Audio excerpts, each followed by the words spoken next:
Grinders and grindettes, what's happening? This you got a black abstract. You locked it once again, and I appreciate you for it. Jamie Foxx dropped this new Netflix special titled What Had Happened Was. I watched it. I was anticipating it. I know you heard the rumors that he was going to address what his illness was, what happened to him in 2023 when he mysteriously got hospitalized. A lot of people were speculating that it was Diddy. Choke No Joke even came out and said, yeah, he admitted in the special that Diddy was the one that had beat him up and hospitalized him. Yep, it was him. I'm like, get the fuck, I'm like, get out of here. Ain't no way. Come to find out, that wasn't true at all. But he did make a couple of Diddy jokes, and he did give us a rundown on exactly what happened to him and why he was hospitalized. So I'm gonna rate everything with mics at the end. That's my mic rating. Out of 5 mics, I'll rate the special. If you know me and watch my channel, you know I'm a comedy connoisseur. You know, that's just my thing to do. So going into this, I was kind of giving it the benefit of the doubt because Jamie Foxx hasn't released a stand-up special, I believe, since early 2000s with I Might Need Security. That was his last and I think only comedy special that he had. As we know, he comes from a comedy background. That's how he got into movies and acting and singing. You know, he's a once-in-a-lifetime generational talent. You know, the man can sing, he can act, can do stand-up. There's nothing he can't do. He's had Grammys, platinum albums, box office movies, anything you could think of it, Jamie Foxx has done. So going into this, I was kind of like, I know he's going to be rusty. It's not going to be perfect. And it was like that. It was that. You know, he had to find his bearings. And on top of that, he was very, very emotional because he filmed in Atlanta, and that's actually where he stayed at, in the hospital. So he comes out and he's embraced and he starts tearing up and he's like, yo, God, please get me through this special. I'll be honest, the audience, which was all black, was just very supportive of him. You know, it was like he was in church pretty much. Take your time. Take your time. We saved you. Atlanta saved you. Yeah, he like, yeah, Atlanta saved me, yo. Yes, they did. They saved me. So it's very emotional, yo.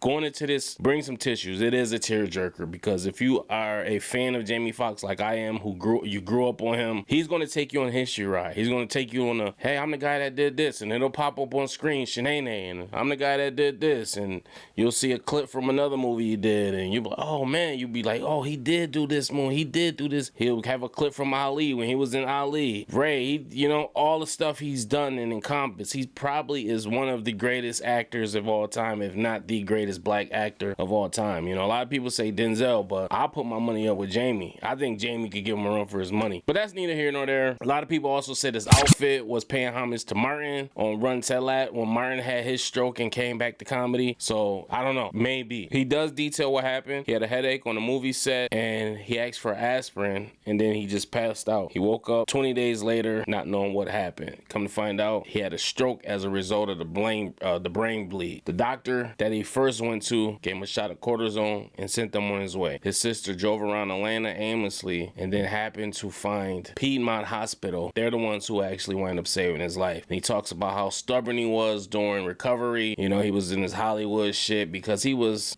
kind of defeated and he was embarrassed that this happened to him because, you know, he's this big high profile celebrity and he like, yo, this don't happen to people like me. I done beat the odds. He not, you know, not knowing like, yo, your health ain't related to your success, but you know, he was just down in the dumps and they had to call certain specialists to come help him and motivate him to get back to where he needed to be because when you're out for 20 days, you lose your ability to walk. And on top of that, you're not all the way there yet because you're still having side effects from the stroke. So it was very, very emotional. It's very inspiring. You know, he brings out his daughter at one point in time and it was a good show. It was a comedy show. Yes, it was, but it was more like therapy to him. It was more like, yo, this is how I got to do. I want to talk about this now, but I got to do it in a way I'm comfortable and that I know how to. And that's stand up, which is my first love. Go watch it if you ain't got nothing else to do. Save it for later for the weekend, for the holidays. It's perfect timing. It's very, very inspiring. Out of 5 mics, I'm going to give Jamie Foxx's What Had Happened Was 4 mics.